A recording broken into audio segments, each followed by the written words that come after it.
it's just like brutal because if I had known these things, I'd be way further along. But I mean, that's just how you learn. You just got to make 10,000 mistakes. Every founder says the same. Every Yeah, founder I've spoke to says the same. They're unknown unknowns. You exactly. don't even know what And you're it's going to just do. like, so that's where, I mean, my big thing recently has just been trying to find people who have successfully scaled businesses and like bring them into my organization and learn from them because I'm just so tired of like being like, fuck, I should have known better, but I didn't because I've never done this before. And so I'm trying to find a lot of great people who have been through it so they can like kind of mentor me along the way so I make less mistakes, which has been really good. We brought in a new C-suite recently. It's like always a hard balance because I try not to, in the past, I've like, decisions are kind of like pendulums, and I have a problem where like I'll identify something and I'll overcorrect the pendulum one way, and then I'm like, oh no, I should have just stopped in the middle. Yeah. And like my overcorrection in the past was like corporate people try to build too many systems and they kill innovation, and so I was very anti like people with too much corporate experience because they're going to just destroy all the creativity.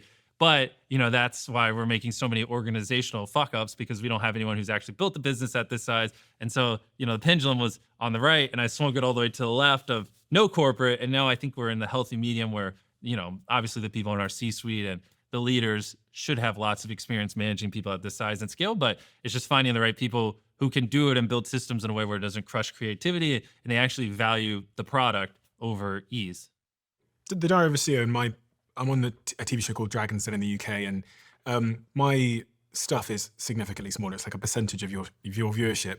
Uh-huh. But even I am slightly terrified with hiring people because it's quite clear to me that there's a huge incentive for anyone that I work with to say that I did something bad. And in the early days of my first business, what happens is the journalists go to everyone that works there Yep. and they ask them, what was he like? You have the same problem. You have the same conundrum where anyone has an incentive that works for you. When they leave, so many different incentives to throw an arrow at you on the way out the door. How do you contend with this?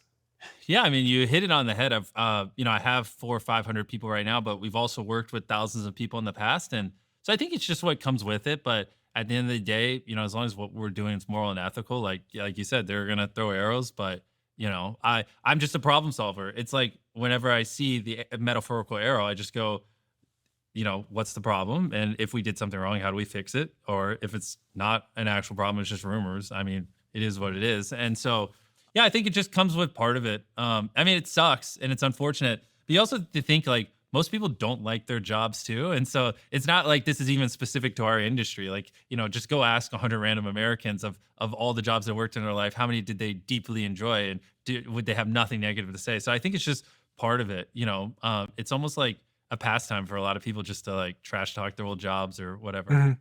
Has any of that stuff ever got to you? Any criticism Oh, of of any? course. Yeah. I mean, criticism all the time does, but I mean, the thing is, independent of that kind of stuff, it's just like, I mean, we are averaging like 200 million views a video, like, most of it unique viewers. Like, we're talking like 2+%, sometimes 3% of humans alive watch every piece of content I put out, depending on how well the channel's doing. And so, like, that means like I could upload a video.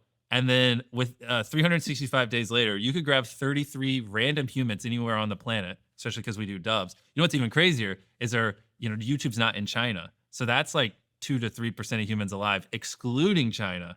Or China's mixed in there. But if you just take people excluding China, it'd be more like 3 to 4%. But you could just grab 33 random people on the planet, and one of them on average would have seen that video because the views are so fucking high. So yeah, I mean, there's a lot of criticism that's thrown at me. And the thing is, since our stuff's so global, sometimes, transcends culture and not everyone views everything. And so everyone has different opinions and stuff like that, which is why it will drive you crazy at our scale if you try to make people happy. Because even if 99% of people are deeply happy, which is an insane hit rate. Like if you make a piece of content, 99% of people that watch it love it. That is wild, which that kind of stuff doesn't happen. But in our case, if just 1% unhappy, that's 2 million people, which is more than anyone else even gets on video views on video. So which will feel like an insurmountable amount of criticism and feedback. And it's very easy to like trick your mind into thinking, damn, everyone hates me because you just, focus on the 1% instead of the 99. So I just came to the point where, I just have to have my own internal guidelines of like, do I think what I'm doing is good? Do what I think, is moral, ethical? Do Do I believe in what I'm doing? If so, fuck it. Like I'm never going to be able to make everyone happy. And if you let the whims of the internet kind of decide what is okay and what's acceptable and when you're being bad or good, then you don't have a spine, you don't have a backbone,